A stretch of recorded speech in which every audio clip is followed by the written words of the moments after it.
Welcome back again at Zim Reality ITV. Panapa tinongwavha malatest pandinongwavha zvinenge zvichipisa ndobva ndaya nazvo panapa ndakupakururai but chishuwo changu inini handiti ndechekuti imi musasare mugare muri up to date muone zvinenge zvichiitika zviri zvichitaurwa nevanhu. Saka nyaya yakamira so kumana but before ndataura nyaya yangu sanda kuudzai nekuratidza vamwe umbowo hwandinawo. Please kana chingori munyowani watanga kusvika panapa muzuva ranhasi, don't forget to subscribe because panapa panongwavhiwa zvinhu zvinyowani. Wakangwara une wamwana wakunditi Mr. Mungwavi.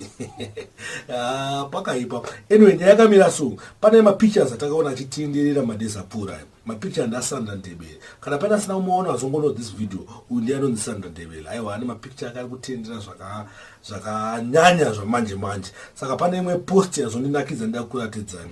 But ndisada kuadza post manje ndafunga kuisa nhamba dzangu pascreen so that kune vanoda kuzotaurawo neni vane madhira anenge ainawo vanayo kuti business kwavo toda kumarket kwavo nemamwe maideas akaipa ekuti tiende kumberi tivaendesere kumberi zvinhu zvavo anongondibata ipapo patataura right. Nyaya yakamira so pane post iyo ngona post iyo hanzi Sandra Ndebele abirwa zvinhu zvake neZANU-PF.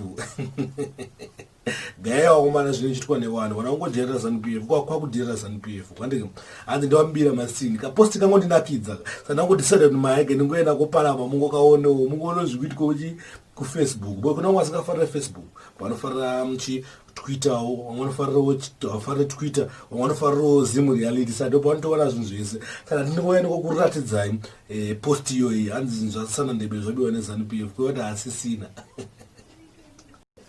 Anyway, amana ndonyaya yanga ndinayo panapa yangaida kunzwisa ino ndakuratidzewo zvikuitika kufacebook.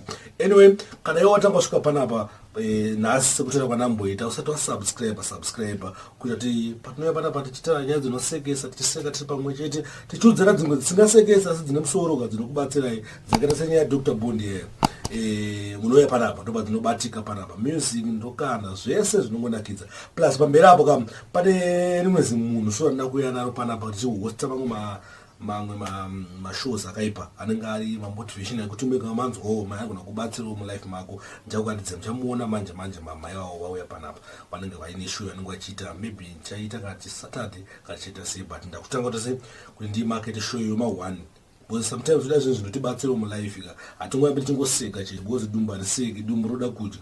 Saka ndozvanga ndinazvo muzuva ranhasi. Thanks for watching. My name is DJ Spark Zimbabwe. Don't forget to follow me on Instagram or on Facebook. Zita rangu it's DJ Spark Zimbabwe. Namba dzangu naisa kwakutanga unotita sekupula. Thank you.